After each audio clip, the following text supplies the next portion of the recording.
Hey, how's it going everyone? This is the Anime Man. So the other day I was on my anime list and I was updating my anime list and I came across a comment that I guess one of you guys left me, which I thought was kind of interesting and I wanted to kind of talk about it. So the message went a little something like this. God damn dude, you're one harsh critic. I saw your video about the industry and how you love anime as such, but if they saw your anime list, they would think to themselves, this dude would sink us all. I mean, like, damn, you have mostly 5s. It's hard to believe you like anime at all. You fit into the 1% of statistics that are low scorers on everything. One could figure you would just watch anime you'd like. I mean, you know Japanese and all, but to watch anime you don't like and watch it anyways to give it 4s or 5s, wow. So what this person is trying to say is that I watch all of these anime series, but I end up giving them 4s and 5s. And so that would imply to that person that I watch all of these series and then ending up disliking it. Therefore, do I not like anime? Because to me, I actually watch those series and I actually give them 4s and 5s because I love anime. Let me explain. There are a few reasons as to why I give a lot of those series 5s or 4s or even lower scores. And the first reason is I watch everything, regardless of if it is considered good or if it's considered bad. Any series that I find an interest in or even a slight interest in within the synopsis or within the characters or from what I have just heard, I watch it because I want to know what it's like. I want to know if I will in fact enjoy it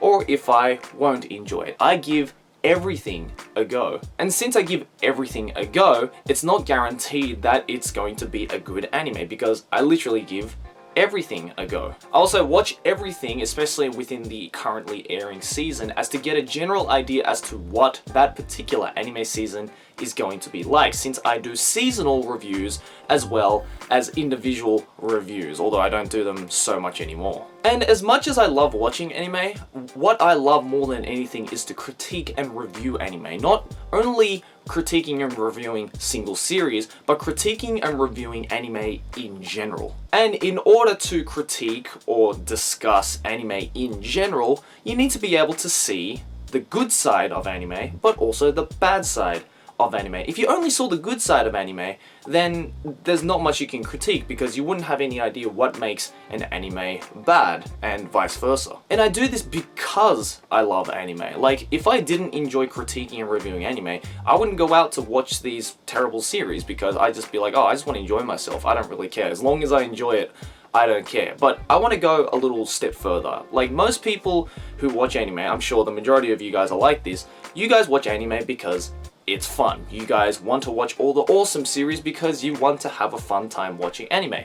And I'm the same, but I take it a step further than that. I love to watch anime. You know, I love to watch anime and enjoy it at that surface level, but because I love anime, and because I love critiquing and kind of going deeper into the anime world, I want to get away from that surface level and go into the deeper levels and start seeing, you know, more obscure anime and start seeing different anime that might not be as good or might even be in fact terrible, to see kind of both sides of the spectrum of the anime world. And again, I do this because I love anime. If I didn't like anime, then I would not even bother watching even the good stuff, let alone the bad stuff. What I kind of enjoyed the most though about this comment, and I've actually seen a lot, especially in my anime list or, you know, websites where you can put a score on a particular series, is that there's this big misconception that 5 out of 10 is a bad score. In other words, if you give a series a 5 out of 10,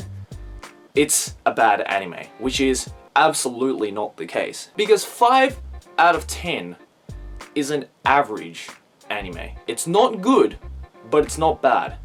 It's just average. It's halfway. Especially on my anime list, a lot of people give average anime somewhere around a 7 out of 10 or an 8 out of 10.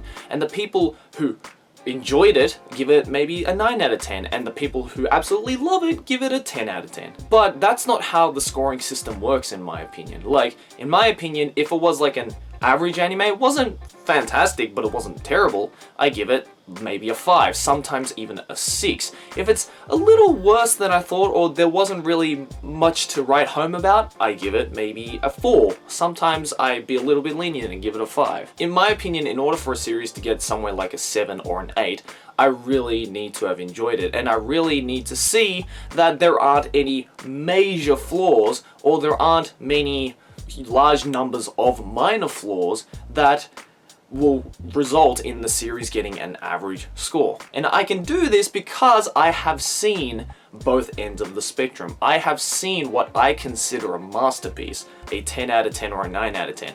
And I have seen what I consider an absolute atrocity, a 1 out of 10 or a 2 out of 10. And I do this because I want to see both sides of the spectrum. I want to see the entirety of the anime world and not just the good half of the anime world. And I do this because I love anime. I purposely watch terrible anime so that I can better understand the anime world and the anime industry, the anime tropes, what makes a good series and what makes a terrible series, what I need to look at in order to critique an anime or critique a character, critique a particular part of anime correctly and concisely. Because I don't understand this misconception that anime critics actually don't like anime all that much. Because literally there's nothing wrong with being a critic, in my opinion. Like, the most harsh movie critics and the most harsh gaming critics are usually some of the most passionate movie watchers and gamers out there. And they critique the medium of entertainment that they love because they love it. Because they want to get away from just that surface level and want to go into the deeper levels of understanding their favorite medium of entertainment. And anime is exactly like that. People who don't sugarcoat anything and just get straight to the point with the series, give everything a go so that they can see both sides of the spectrum, in my opinion, is a fantastic critic. Unfortunately, there are too many anime reviewers and anime critics on YouTube that just watch the good stuff and just praise everything that they see. They don't really want to go, look deeper into certain topics, or they don't want to look deeper into the anime world and see the kind of bad half of them because they don't want to waste their time, or they don't want to review a bad anime and shit talk about it. But in my opinion, that's what a critic is about. Of course, you can ramble on about your favorite freaking anime all you want, and you can be like, yeah, this is a 10 out of 10. This is absolutely fantastic. But in my opinion, you have to sometimes go out and see the other side, because if you want to get a better understanding of your favorite medium of entertainment, like I said, you got to see both sides of the spectrum. You got to see the best anime that you consider, but you've also got to see the worst anime that you consider. And from there, you can get a better understanding of what makes a 5 out of 10 a 5 out of 10. Also, it's kind of funny that this person says that I give a 5 out of 10 and a 4 out of 10 a lot, because if you go onto my anime list now, as of now, my average score for all anime series that I've put on there is 6.7. And there are less than 50 series that I've given a 4 out of 10 or lower. In fact, the majority of the scores I've actually given for most of the anime series on my anime list is like 6 out of 10 or 7 out of 10. So I'm actually watching more good anime or better anime than I am actually watching terrible anime. Also, just because a critic or just because a reviewer gives a particular score to a series, it doesn't mean that it is so for everybody else. Just because a critic gives a particular series a 4 out of 10, for example, that doesn't mean that that series is objectively 4 out of 10. It is subjectively 4 out of 10 for that particular reviewer or critic. But just because I give a particular series a 3 out of 10, that doesn't necessarily mean it's a 3 out of 10 for you. You never know.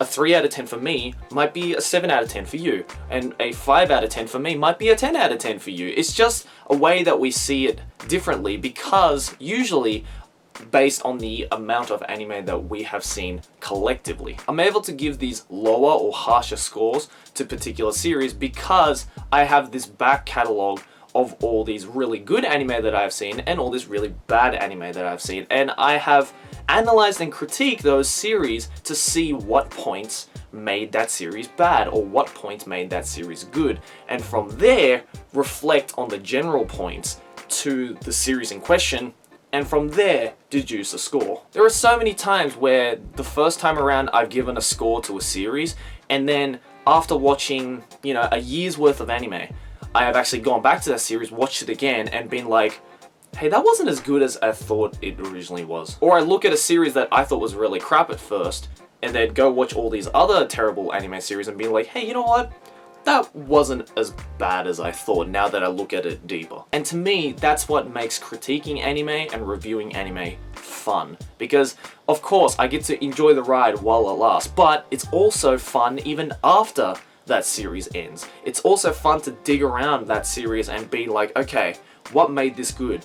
What made this bad? What could they do to have made it even better? Or what could they have done to potentially make it worse? So no, just because a critic gives maybe lower scores or is a little bit more harsh and has higher standards of anime than, say, the average casual watcher, that doesn't mean that the anime critic hates anime or doesn't like anime as much as that casual watcher. In fact, that critic is probably the most passionate and has the most love for that medium of entertainment because they are harsh. Guys, let me know in the comments below, are you a casual watcher or do you maybe like to dig deeper? You know, get away from that surface level and dig deeper, start to analyze, start to criticize anime. And what do you think about anime critics or anime reviewers? What do you think makes a good reviewer or critic? And what do you think makes a bad reviewer or critic? I want you guys to let me know in the comments below. Anyways guys, thanks for watching. As always, like and favorite if you enjoy, subscribe for more anime banter, and I'll see you guys next video, whatever I make. Keep watching anime. Johnny!